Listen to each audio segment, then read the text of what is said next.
Swing and a drive.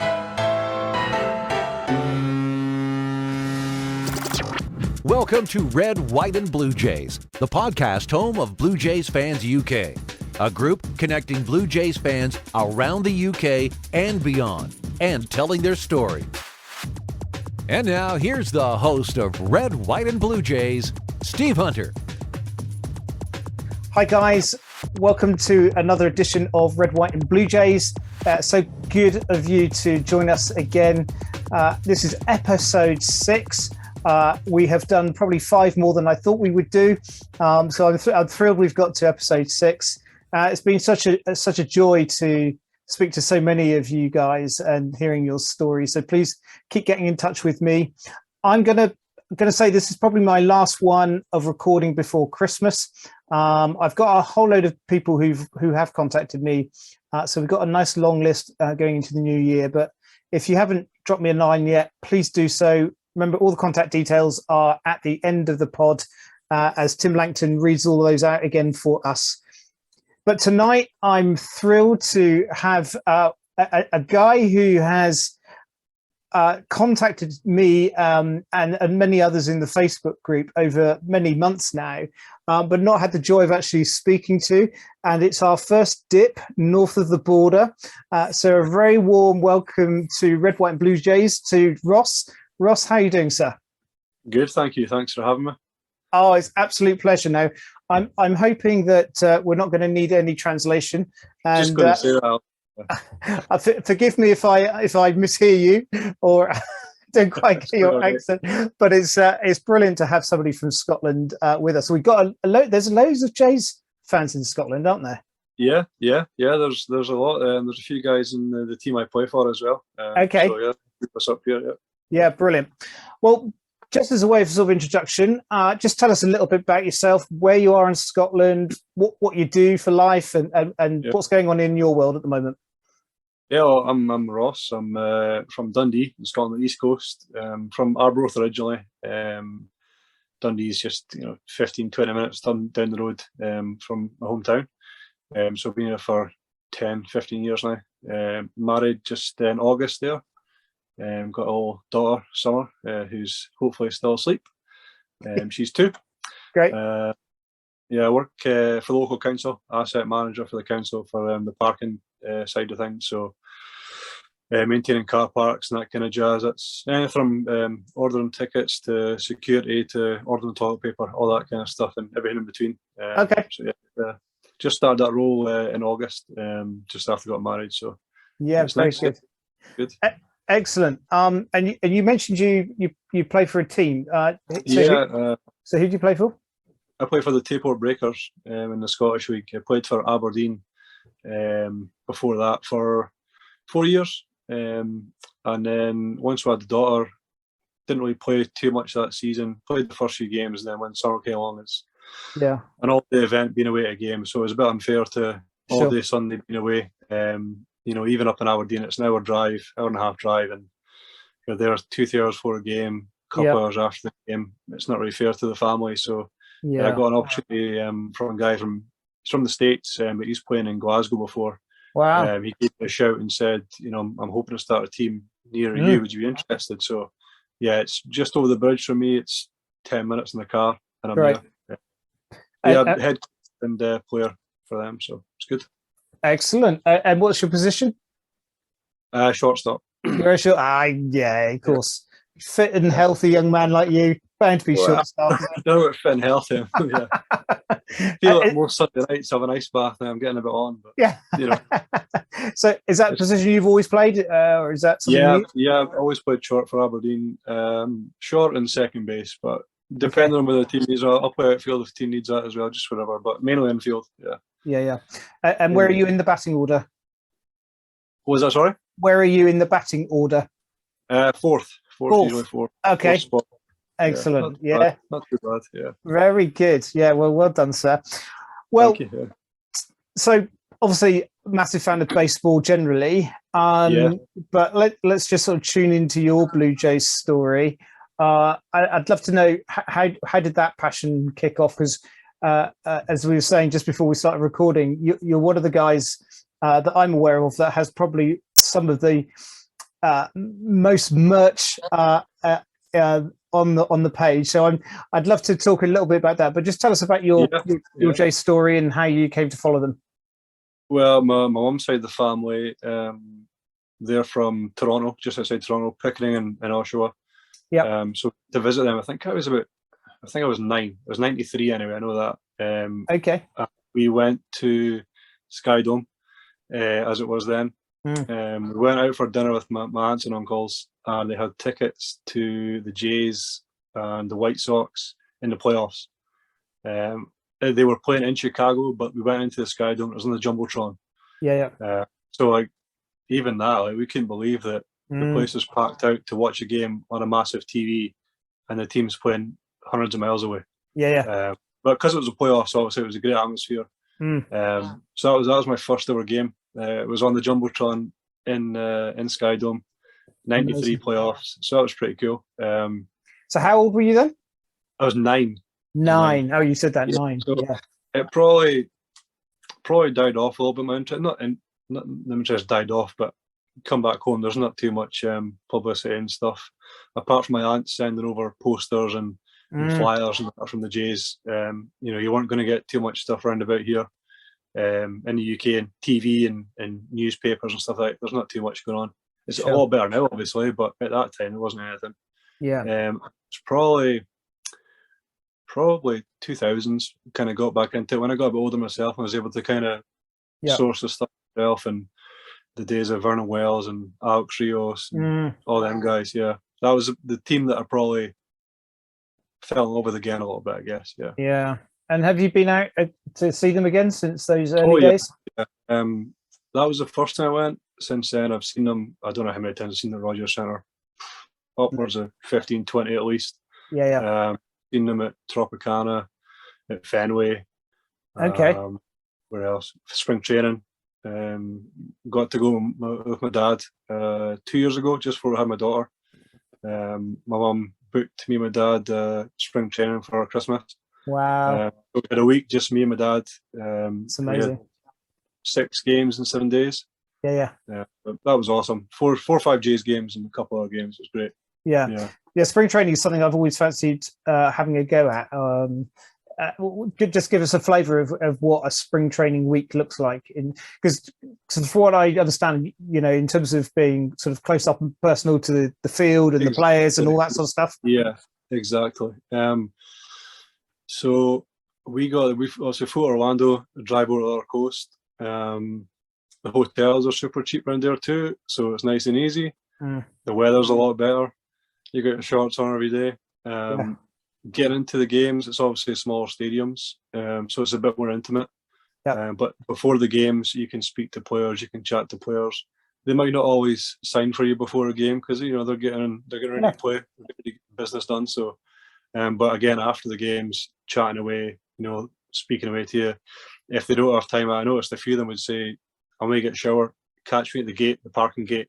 I'll speak to you then. Sign something for you then." Every single game we went to, like I said, 3 or 4 Jays games, Phillies. Every stadium we went to was exactly the same. The spoke to guys from the Pirates are exactly the same. Everybody wants to chat to you and speak to you and sign stuff. And if they can't do it right away, they'll tell you come back after the game or come in the parking lot after the game. We'll chat there. Yeah, amazing, really nice. Yeah. And what's your favourite piece of merch that you've had signed by somebody, or what was the one autograph that you I really want that one in person? Probably Batista. Signed a scorecard for me at Baltimore. We saw him in Baltimore a few years ago now. So that before the game, kind of little scrum, I was like, I'm going to go down and see what happens. Bought a program before the game started and took a pen down with hope for the best. Probably won't get anything, hope for the best. And got Batista to sign my scorecard, so that's pretty cool. That's amazing. That same game actually, a fly ball pops up.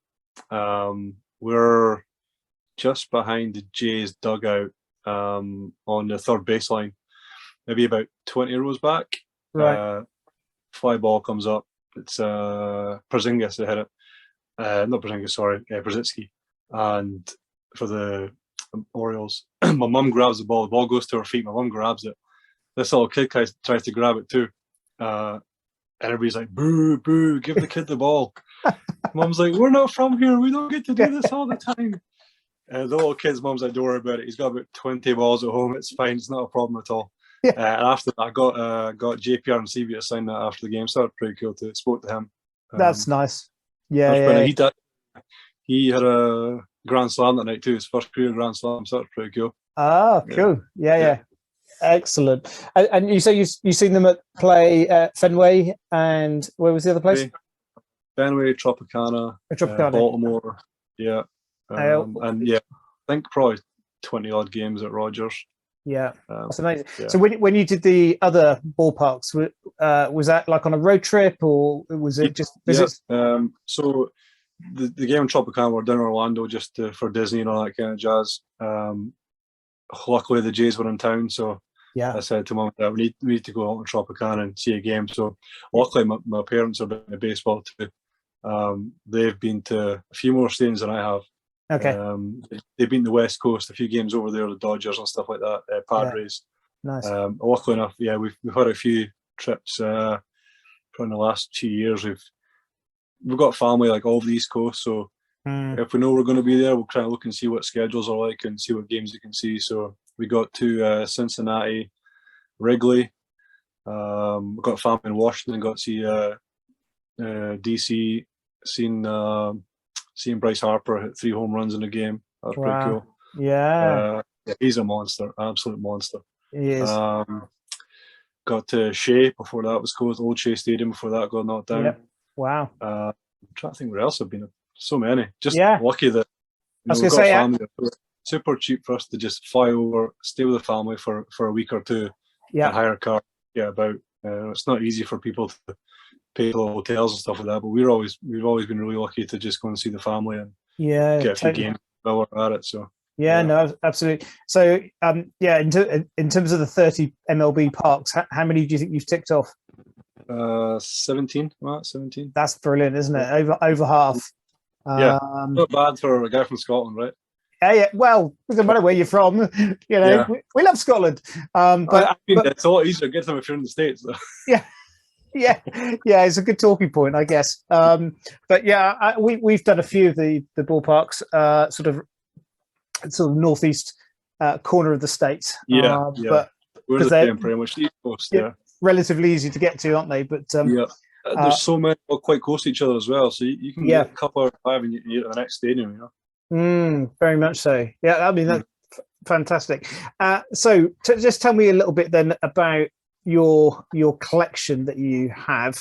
For those listening in, I can see behind Ross, he's got certainly 2 Jays jersey, and it looks like hanging up behind him. Go on, just tell us what you've got hidden away off camera that we can't see.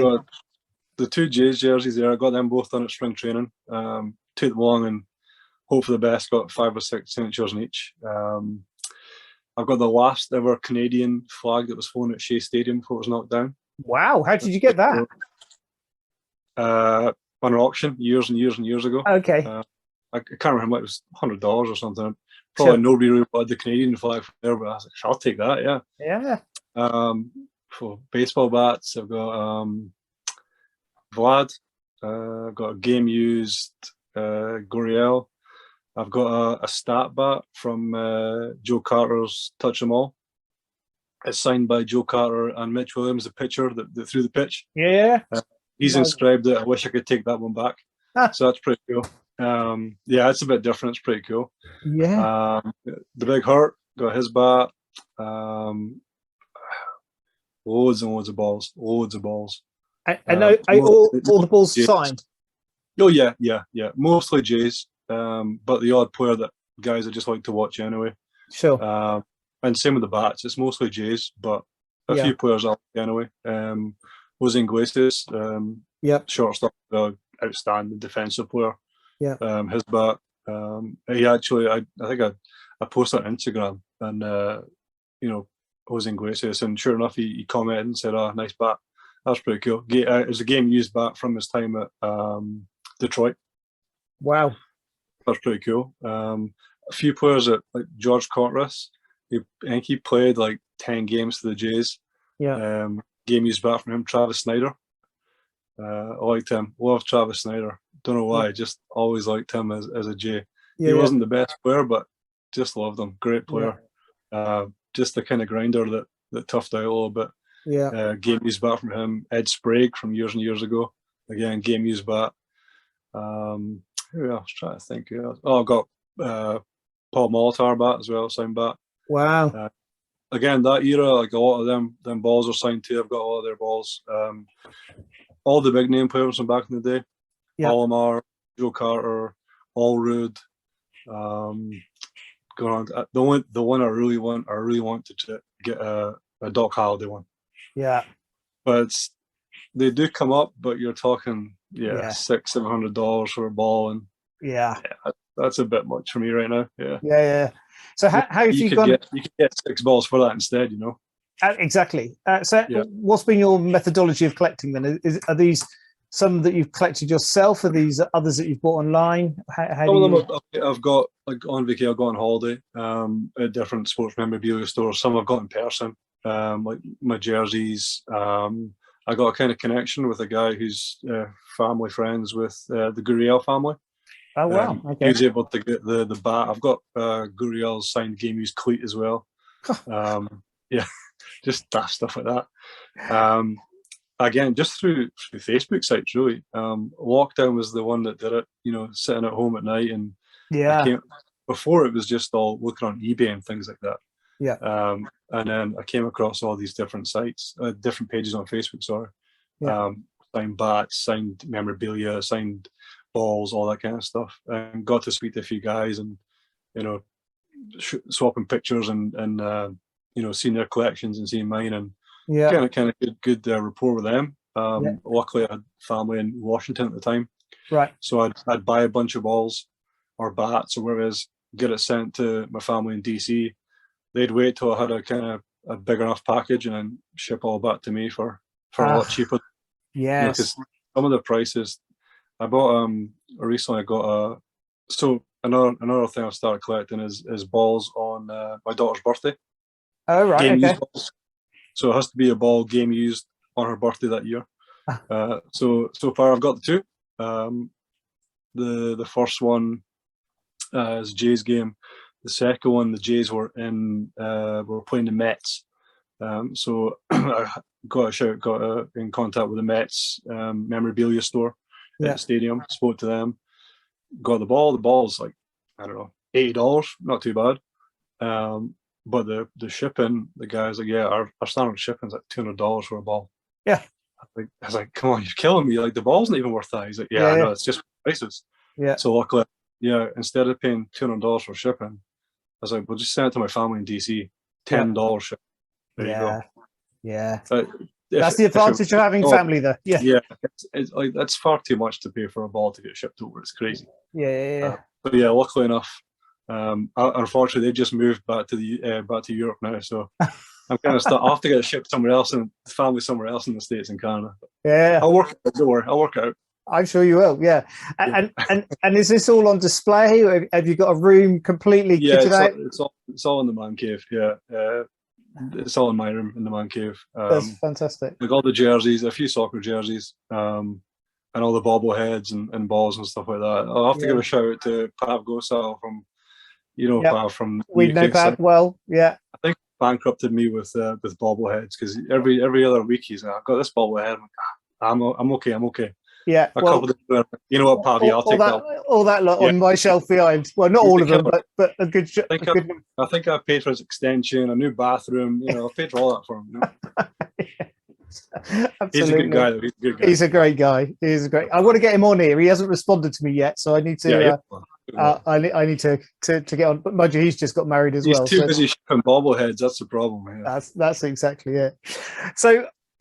Tell me about any sort of significant games that you've been to, or games that sort of last in your memory. I mean, the biggest one for me is probably a game that I wasn't even at. It was Batista's home run against Texas. Yeah. In the playoffs, that whole week, I was so tired because every game. I don't think any game I don't think any games start before midnight.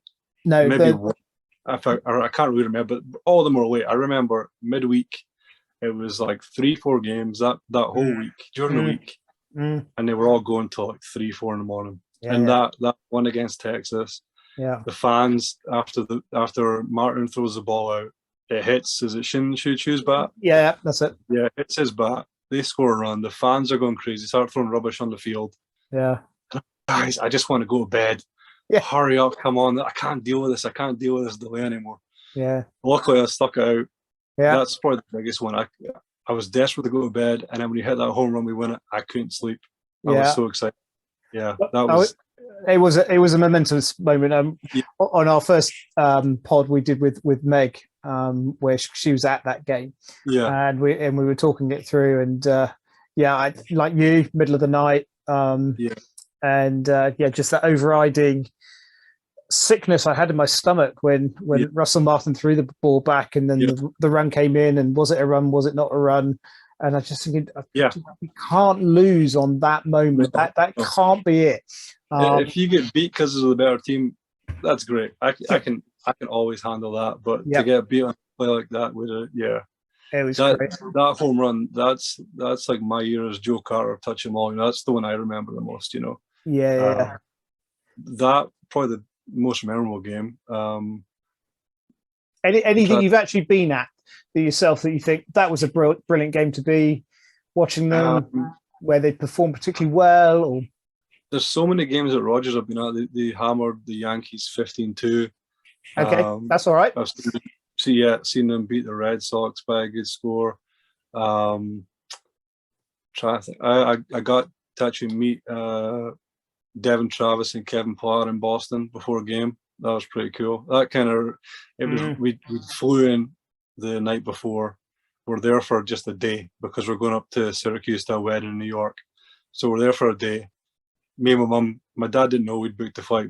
He knew we were going, but he thinks we're going to be flying up north somewhere. I'm like, Mom, we're going to Boston. The Jays are in Boston. We're going to Boston first. She's like, okay, we'll not tell Dad. We'll just fly to Boston. We'll say it's the only flight we could get. So we flew to Boston. We stayed there overnight. So we're there for 2 nights. We get in like super late. The next day we get a bus tour, go around the city on the tour bus, and I'm looking at the window. I'm like, I'm sure that's Devin Travis and Kevin Pillar. Like, nah, it can't be. It can't. I'm sure it is. I'm sure it is. My Mom's like, well, let's go off the bus. I'm like, yeah, definitely. And we're not really going to go off the bus at that point. My dad's thinking, come on, this better be these guys. I'm not getting off a bus to see 2 regular Joes sitting having a coffee at some shop. I was like, no, I'm sure it's them. So sure enough, we go up and walk along. It's them. They're having breakfast just along from the team hotel in Boston. Got to speak to them for probably about 10-15 minutes. Super nice, both of them. Couldn't believe, we're from Scotland, or from the UK, and we're here to see the Jays. Yeah. Like Devin Travis especially is like, you don't have baseball fans in the UK. I was like, oh, dude, it's crazy. There's a huge fan base in the UK. Yeah. He couldn't believe we had a league. I was like, it's big. He's like, that's awesome. So yeah, I spoke to them for a little bit. Wow. And then got to go to the game at night. Luckily not a game involving the Jays, but luckily enough, we were at Jeter's last game in Boston. Okay. We got tickets for my dad's 60th as a surprise for him. That was the first game we went to at Fenway. He'd always wanted to go to Fenway, and we figured that's that and Wrigley, the 2 kind of holy grails you want to go and see, right? Yeah. So we got tickets for Fenway months and months and months in advance. It so happens to turn out it's Jeter's last ever game at Fenway, and his last game was like 2 days after that. Yeah. That was it was the last away game. Yeah, I think they played Baltimore just 2 days later, and that was him done after that. So wow, so that was pretty cool. Yeah, that was pretty cool. Yeah. I can't think of anything like any games that really stand out like this game on this date. But yeah, those 2 probably. Yeah, the big ones. Yeah. No, absolutely. Yeah. Brilliant stuff. Just tell me how you connected then. Obviously, a number of the guys, particularly in the Blue Jays Fans UK Facebook group. Yeah. How did you find us initially, and what was your story of connecting with a few Jays fans around the UK? Just on Facebook, yeah. Just kind of, it's probably one of them suggested for you or something like that popped up. I can't remember if maybe someone recommended it to me. Yeah. that I maybe spoke to on a. In fact, you know what? It might have been yourself actually. You might have posted it on just a like a general Jays fan page and said, we've got a UK page. Yeah, I could have also been me. listened to a podcast and they mentioned the UK thing. So maybe, I can't really. It was a long time ago now. I can't remember, but I'm sure you possibly posted on a kind of general Jays fans page. There we go. Joined on that way. And Guilty as charged. guilty as charged, yeah. Absolutely. But yeah, like probably Pav's the guy I've spoken to most. Just through, excuse me, just through buying bobbleheads and whatnot off them. But, yeah. And so you said you had some Jays fans up in your baseball team. A couple of guys in my team. Greg's a big Jays guy. He watches every game too. Yeah. We've got a couple from Canada as well that play in our team. Marnie, and so I better shout them out just in case they're watching. Yeah. Excellent. Well, there's certainly a lot of fans in the Scottish area, in Scotland that follow Jays. A couple of years ago, I did a little map of trying to identify where everybody was, and I mean, right across the UK, Wales, England, Northern Ireland, and Scotland. We've just got Jays fans everywhere, and I think certainly at the London series games, I think beyond the Red Sox and the Yankees back in 2019, the Jays were probably the best supported team outside of those two, which is really exciting. Yeah, for being a kind of small market team. I know they're the only team in Canada, but they are a pretty small market team. Everybody knows the Yankees and the Red Sox. Like, if you're not a baseball guy, you still know who the Yankees and the Red Sox are, and the Dodgers probably. You don't know too much about the Jays or smaller teams anyway. It's just great to see baseball in general. Totally got a fan base in the UK, Absolutely, yeah, perfect.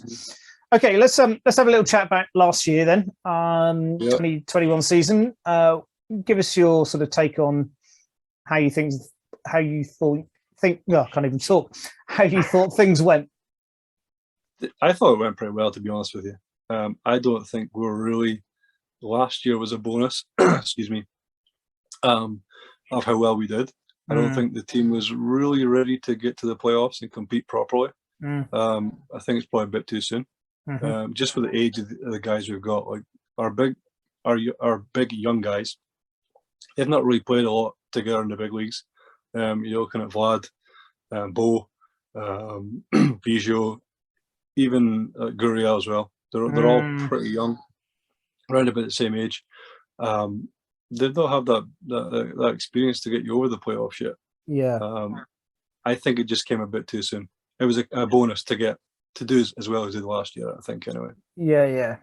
And I think, you're absolutely right that I think the way they performed generally through the season was probably above the level that I expected them to be performing at. I thought, the 2020 season was such a weird 60-game thing, wasn't it? That you couldn't really get a feel for how things were going. But particularly watching Vlad, not so much in his offense because we knew that was there and that was going to kick in at some point. I think defensively he played so well at first base. I was really impressed with him. And I think there were just you got guys like Simeon too. Like, who's expecting Simeon to play like that last year?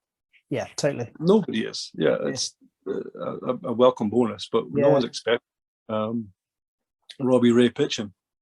No one's expecting that kind of pitcher from last year. Yeah, we picked him up on a flyer, thinking, well, maybe Pete Walker can do something with him and see what happens, and he ends up winning the Cy Young. Absolutely, that wasn't expected either, Yeah, it's a shame we can't have him back, but hey, that's the way it goes. Yeah, I was just going to sort of ask you about what's happened over the last 7 days. It's been quite traumatic in one sense, but exciting in other sense. Free agency market. How do you feel now that obviously we've Stephen Matz, Robbie Ray, and Marcus Simeon have all gone? What's your thoughts on that? I wasn't super excited about Matz anyway. I thought he was good. I don't think he was lights out. He's not, maybe not a pitcher that really excited me, or I thought we're going to win when he's on the mound today. Don't get me wrong, I don't think he was bad at all. There's probably other pitchers around about there that you could pick up to replace him, I think. Middle rotation kind of guy. Gosman replaces Robbie Ray for me. Yeah. Stat wise, pretty much on par, really. Yep. A little bit cheaper. And Robbie Ray was great last year, but what's to say he's going to do that again this year? Yeah. There's no guarantee that Gosman will either, obviously. But looking at both their stats last year, they pretty much match up. So he kind of replaces him a little bit. I would have liked to see another infielder coming in before the lockdown. I would have liked to have got one, but you never know. We'll see what happens. But I would have liked one to come in, just so you know who you've got. You're set. Yeah. You know that after lockdown, everybody's going to be going. Everybody's going to be in the market looking for something. Whereas I would have liked to have it done and dusted. You know that. Yeah, totally. You might pick up 2 or 3 players here or there, but our main business is done. You know. Yeah. But we'll see. Yeah, I mean, I think the sort of second base, third base positions are the ones that are slight question marks. Yeah, Biggio, like what happened to him last year? The year before, in the kind of lockdown season, he was probably our best player. I think last year fell off. I know he had a few injuries, but fell off a little bit last year. Yeah. If he comes back, then he's in the middle infield. That's kind of one spot sorted out. We're still needing third, but we'll see what happens. But yeah, I would have liked to see one more infielder come in, second or third, like you said, to fill a hole. We'll see. Yeah. Left-handed back too. I wouldn't mind seeing a left-handed back coming in too that can maybe play that position, but I guess everybody wants the same thing as well, you know. Absolutely, and I think that's the only thing with Espinal. You know, is slightly against him that he's not left-handed. Because I think he played at third base. I think defensively he was really strong. Yeah. I really like with guys like that. Like, will they be able to come in and play every day like that? Sure. Like he didn't play every day, you know, but when he did come in, he was great. He did a great job defensively. It's again like kind of young guys. Like you see them, like they maybe are good defensively, but it's not easy to get hits in the big leagues, you know. No, it's tough. Yeah, totally. And so we'll talk about the CBA in a minute, but let's assume that the season is happening next year. How are you feeling about that? Are you liking how things are sort of falling into place a little bit in terms of, I mean, the team's pretty stable, but for the main part, I mean, look at we're talking about second and third base. Relief, we could probably do with something in relief as well. Other than that, the team's pretty much set. I mean, you could probably pick your team right now. Your starting guys right now, like you said, minus second or third, and relief a little bit. But you could probably pick your starting team right now. Which is a nice luxury to have. There's always going to be additions coming in, but if we can get one more infielder in there, a good infielder, be pretty happy with that. We'll see what happens. Everybody else is strengthening as well, though. So you know, you've got. Yeah, they're all vying for the same thing, aren't they? It's. That's it. We'll see what happens. We'll see what happens after the lockout. And how do you feel about Charlie? Do you like it? I like him. I know he gets bashed all the time, but I like the guy. I think the players like him. You know what? They all say, "Oh, he's too soft. He's too soft." But I guarantee, if something needs to be said, he says it in the locker room. He's not going to come out in the press and, you know, have a go at them. Good coaches do that in the locker room. They don't air it out in the press and stuff like that. Yeah. So I'm not for bashing Charlie at all. I like him. I think he's doing a good job. I'm hoping he stays for a bit longer anyway. Yeah, I mean, clearly he's going to start the season, isn't he? I think the only thing for me would be is if things didn't go quite as planned early doors, whether there might be some question marks there. But you said he got some passion in Pete Walker alongside him. Oh yeah, he's great. And again, online you see so much bashing for him. I'm like, there's a reason that pitchers from other teams talk about how great Pete Walker is. Like they don't have to do that. Look at the guys that he just tinkers one little thing and boom, back to the top of the game. You know. Yeah. No. Absolutely. Yeah. So CBA, where do you think it's going to land? Do you think it's going to get sorted? I don't know. I really don't know. No. I really don't know. I would hope so, but there's no guarantee, is there? You never know. No, it's really weird thinking. Everybody wants the best. Everyone wants the best. Owners want the best. The players want the best. They're all going to fight for each other and see what happens. Hopefully, they can come to some kind of middle ground and get it agreed soon, just so we have some baseball to look forward to. The good thing is there's still a good bit of time away, but we'll see. We'll see. They seem a long way apart at the moment. That would be that's there's a lot of. Yeah, it's not one little thing they can say, you know what, we'll give you this if you give us that, and that's it. It's they're a good bit apart right now. They are. I mean, it's really weird with you sort of saying your first memory was in '93. Mine was in '94, and I've said before that it was just 4 days before the last strike. So it's really weird to think all these years since then. This is the first time they're back in this position. It's extraordinary, really, and I'm not quite sure how it's going to play out. There's part of me sort of head in sand thinking it's not happening and it will all be fine, and then there's another part of me thinks, geez, this really could mean that we don't have baseball next year. Certainly part of the year. When the first one happened in '94 time, my two aunts in Canada would watch every game, and they said after that, they checked the score, but they never really watched too many games again after that. They kind of fell in love with baseball. And a lot, like speaking to a lot of my family, they all said, maybe not them, but guys that they work with or whatnot, used to always go to games. And after that season, they just kind of like, I'm done with it. I'll go to a game, I'll watch a game here or there, but I won't be as fanatical as I used to be about it. Which is a shame. I'm sure it's the same for fans of every team and every side. And I think baseball probably, compared to the other three sort of North American sports, is the one that seems to be struggling more in terms of retaining a younger fan base and stuff. And I think, this is just going against everything that we'd want for the game. If you've got casual fans, this is where you fall off. If you have fans who love the game like we do, obviously, we're going to go back to it as soon as it's back. We're going to be watching games. But if you've got casual fans who, the game's on, good, I'll watch it. If the game's not there, like, oh well, no big loss, I'll watch something else. Whereas we're like, I can't wait for baseball to come back, it's probably not good for the fan base. You were saying about baseball's probably the game who is losing fans the most, but I know they want to speed up and all that, but the thing I love about baseball is it takes long.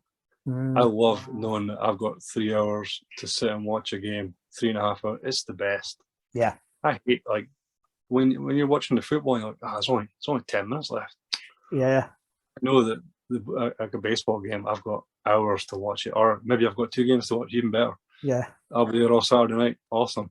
That's the thing. I know it takes a lot of people away from it, but that's the thing I love about it. It's still the same as it was years and years ago. Totally. And I know I've got 3.5 hours of baseball to sit and watch. Love it. Yeah, absolutely. And that was one of the things that drew me into loving the game was that whole game day experience. As you say, that relaxed family atmosphere. You don't literally have to watch every moment of the game, but it's about being with your friends, being with your buddies, having a beer, enjoying a good day out. That's it. It's an all-day event. It's not you come from work and the game's on. You're like, that's great. I've still got a couple hours left to watch. You come from work, the football's on. I'm like, I've already missed half, but there's only 20 minutes left or something. You kind of feel a bit bummed about it, but at least with the baseball, that there's still going to be plenty of action going on, or plenty to see anyway. You've still got half a game to watch, a good hour and a half, 2 hours to watch maybe.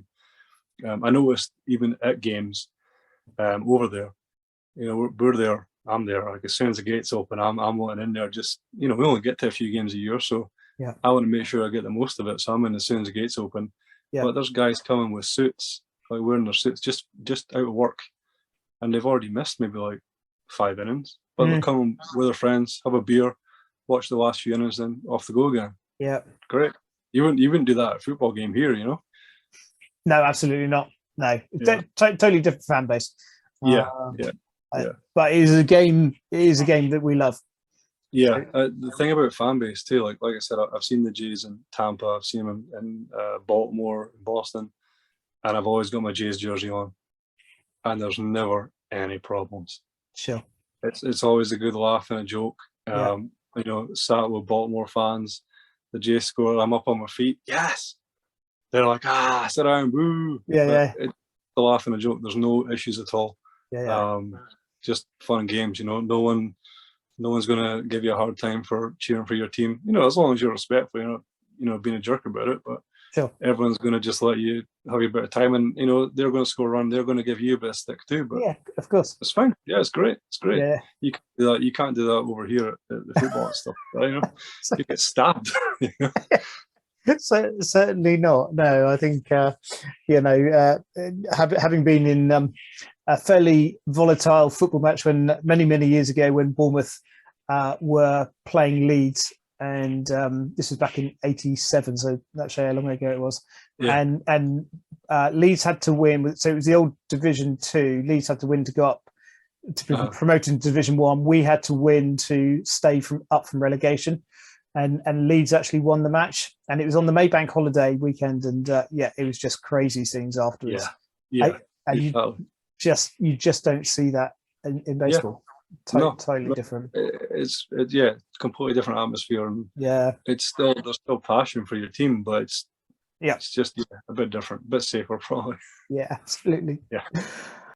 So Ross, I remember a little while ago you posting a book, I think, on your Facebook page that was signed by a particularly well-known commentator. Just tell us about that story. The great Jerry Howarth. Yeah. Who was the radio broadcaster for the Jays. Yeah. So obviously being in the UK, when games are starting at midnight, you can't always watch every game. So I would put the radio broadcast on the MLB app, and I would fall asleep listening to Jerry Howarth talking to the Jays games. Yeah. He had the most amazing voice. Yeah. It was like talking to your friend. Yeah. So I really his phrase was oh man, what was his phrase? There she goes. There she goes. He used to always start, "Hello, friends." That was his. He did. His start. And I really wanted, because I collect balls, I wanted a Jerry Howarth signed ball, "Hello, friends," if possible. How am I going to find this? So I'm looking about online, couldn't find any Jerry Howarth signed balls. I'm like, I wonder if he's on Facebook. He's probably not. And I looked, and he was. And I sent a message to him. You know, I'm always super polite if I'm speaking to a player. You know, football players, baseball, whoever. Years ago, my dad always said, if you're going to ask someone for an autograph, you say, "Mr. So-and-so, can I please your autograph?" You don't know them as Jimmy or Bobby or whatever. You know them as Mr. So-and-so, and that's what you call them. So I messaged Jerry Howarth, "Mr. Howarth, you know, listen to you from Scotland. I love hearing your radio broadcasts. If it's possible, could I buy a ball and send it over to you? I'll send money for postage. If you want to send it to my family in Canada, they can ship over here if that's easier for you. Whatever would work. But if you can't do it, I completely understand, because it's, you know, I don't want to bug you." I never thought I'd get a reply. And 2 or 3 days later, he messages back to say, "Ross, it's an honour that you've listened to me. How about don't send the ball? How about I'll send you a signed copy of my book?" So he sent me his book to Ross. You know, thanks for listening in Scotland, or the biggest Blue Jay fan in Scotland, Jerry Howarth. Yeah. Beautiful. What a guy. That's amazing, isn't it? Yeah. Unbelievable. You know, I just, you know, shoot your shot, see what happens. But yeah, I thought I'll just chance it. He's not going to reply to some guy in Scotland.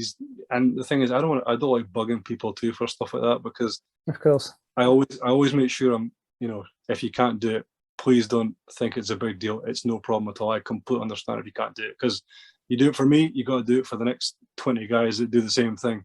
Totally. So I'm always wary of, again, telling people a message on Facebook, because I don't want him getting bugged with loads of people as well. You know, that's not fair. Yeah. But yeah, super nice guy, and yeah, so unbelievable to get the book signed and sent from him. It was super nice of him. Yeah. Yeah. No, absolutely. I mean, he, as you say, he said, I say as if I know him, but you know, certainly comes across as a really genuinely gentleman, but professional to the T in terms of what he was doing. There's a friend of mine, Spencer, who I've got lined up to do one of the pods in the new year, who's from Canada. And Jerry Howarth was his basketball coach of his team, and he equally talked about how amazing Jerry is, as he was as a coach, and his demeanor was exactly the same as he came across on the radio. Just super nice guy, and what a bit of memorabilia to have in the locker room for you. Yes, definitely. Amazing story. You're listening to Red, White, and Blue Jays, the podcast of Blue Jays Fans UK. Brilliant, Ross. Really cool chatting with you. So many things that you brought to us tonight. That's fantastic. I want to sort of close our time, as I've done with everybody else, is just throw my little top 10 at you and just get it off the just the top of your head. Don't have to think about it too much. So 2021, who is your favourite player from the season? Offense or defense? Doesn't matter. Simeon's defense is something else. I really liked seeing Alec Manoa pitch as well, though. I really, really, really like him. Yeah, that's good. Big, strong guy, but just pounds in the zone, doesn't mess around, just gets in there, does the business. Yeah, I'm hoping that he stays fit, and totally. We'll be okay. He was an amazing debutant. I think with Nate Pearson the previous season, there was again the same sort of hype. Didn't quite reach the same level but with Alec, he just munched people. Davies at Yankee Stadium, wasn't it? I think he was. Yes, it was. Yeah, and like he pitched like he'd been there a million times, like nothing. You're making a debut at Yankee Stadium. That's crazy. Yeah. I remember. There was a lot of footage, wasn't there, of his family who were all going crazy. Particularly his mum, I seem to remember. Yeah, he did. He's one. I'm confident him on the mound. I like him. It's nice to have some variety away from Vladdy, because obviously Vladdy is, everybody's given. But that's a monster. Don't get me wrong. I love Vlad. Of course. I love seeing defensive plays, though, to be honest with you. Okay. Yeah, short stopping usually. That's what it is. Yeah, love seeing defensive plays. And who would your favourite Jays player be of all time? Who would you? Oh man. Okay. Let's see. I love John Allred. Okay. Yeah. Don't know why. Just always like John. Yeah. Always like John Allred. Don't know why, but I liked him a lot. Okay. I like Ricky Romero. Yeah. Doc was obviously phenomenal. Yeah. Batista, they're the guys that everybody kind of likes. I always liked that Devin Travis too. I know he got a rough time, but I always liked Devin Travis. Felt so sorry for him. Injuries just killed him, Yeah. There's probably loads of other guys I can. As soon as I end this call, I'm like, I wish I'd said. I've forgotten him. Yeah. But probably John Allred. Don't know why, but I liked him a lot. Yeah, very good, excellent. Favorite non-Jays player? Anybody that you've seen right now? I'm watching Jose Iglesias. Okay. Other than that, I mean, I've seen Bryce Harper. He's an absolute monster. I've been really lucky. I've seen Ken Griffey Jr. I was super lucky to see him at Rogers Centre, Skydome at the time. Yeah. I've seen Sammy Sosa play. I've been super lucky. Just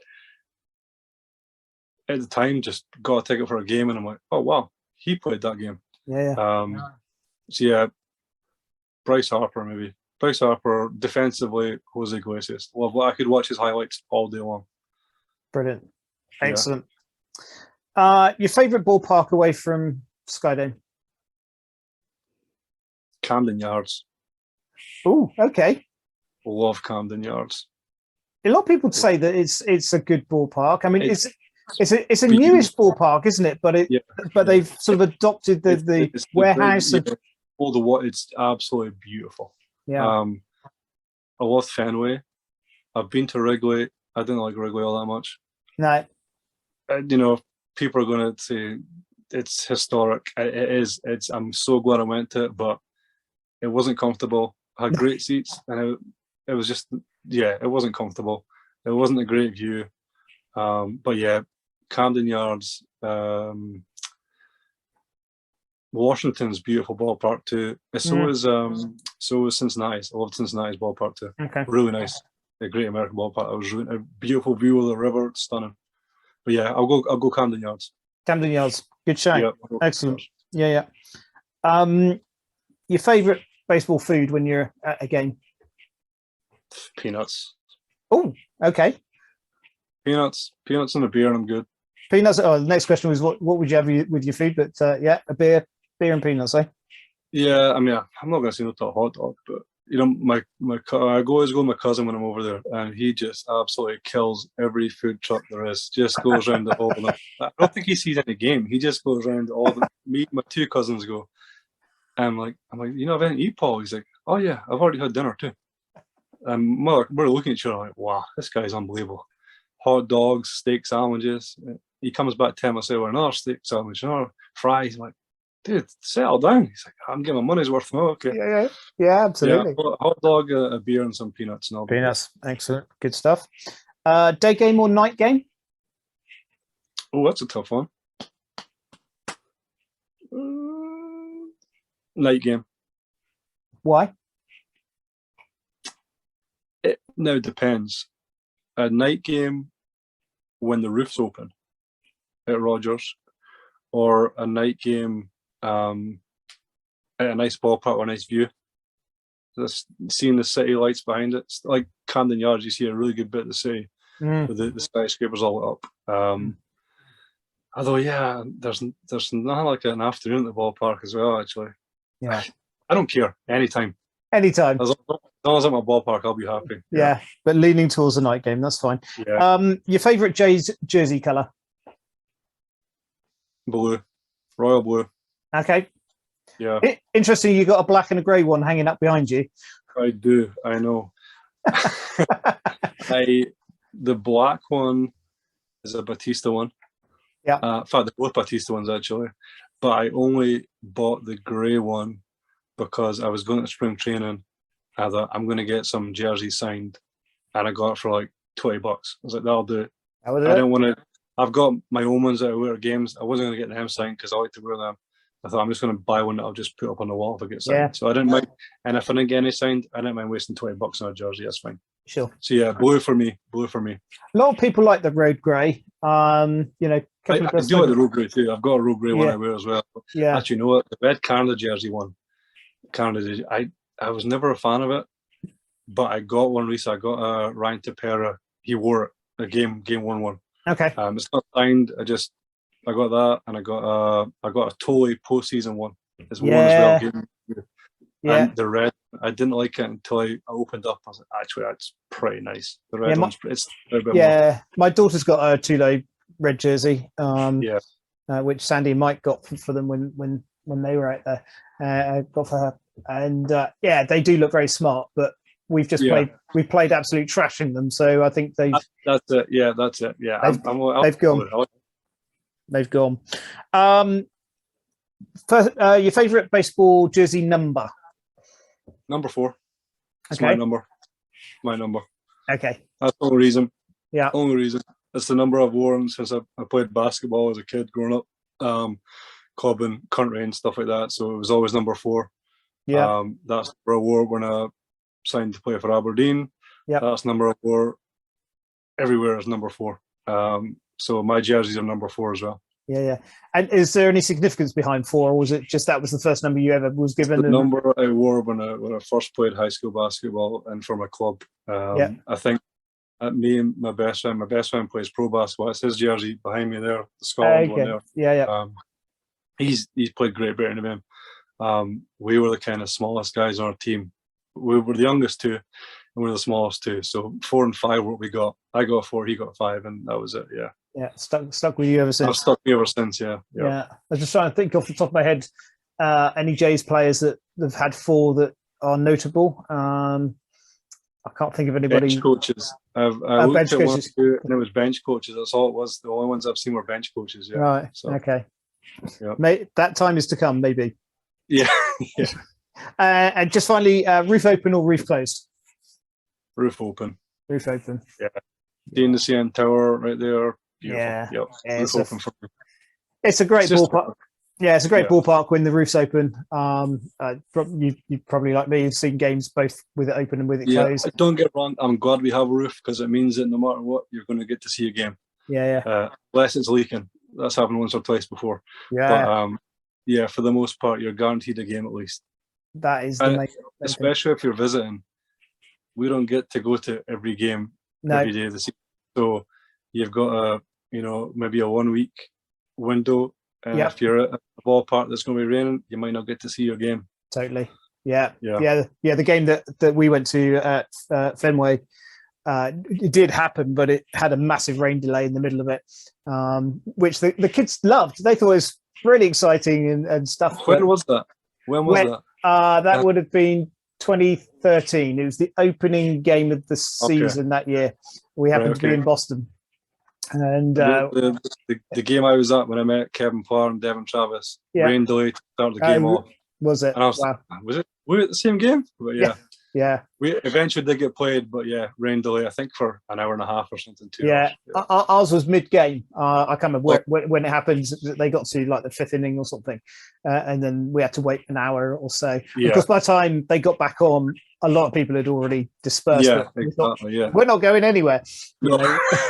We'll skip through to the end. 40,000 miles to be here. We're going to see this damn game. Yeah. Absolutely right. Yeah, absolutely.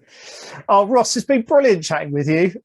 Thank you so much. Thank you so much for spending some time. No problem. Thanks for having me. Appreciate it. No, it's been delightful. I think you again have brought just a completely different nuance to your fandom of the Jays and particularly your passion in terms of collecting memorabilia and all those things, and obviously the number of games that you've been to as well. Thank you so much for just sharing some of your stories, and hopefully you being on will encourage a few more north of the border. I know I've got Dave McLaren lined up for next year, so he's gonna come on. Yeah. Get some of your mates on. I would love to have a chat with them. Guys, thank you so much. As I say, this will be the last pod before Christmas. So I just want to wish you all a very happy Christmas. Have a safe time, and we look forward to catching up with you all again in the new year. Take care now. The Red, White, and Blue Jays podcast is a production of Blue Jays Fans UK. If you've got a Blue Jays story to share, let us know. Email us at bluejaysfansuk@gmail.com and follow along on Twitter and Instagram at Blue Jays Fans UK. I'm your announcer, Jim Langton. Thanks for listening.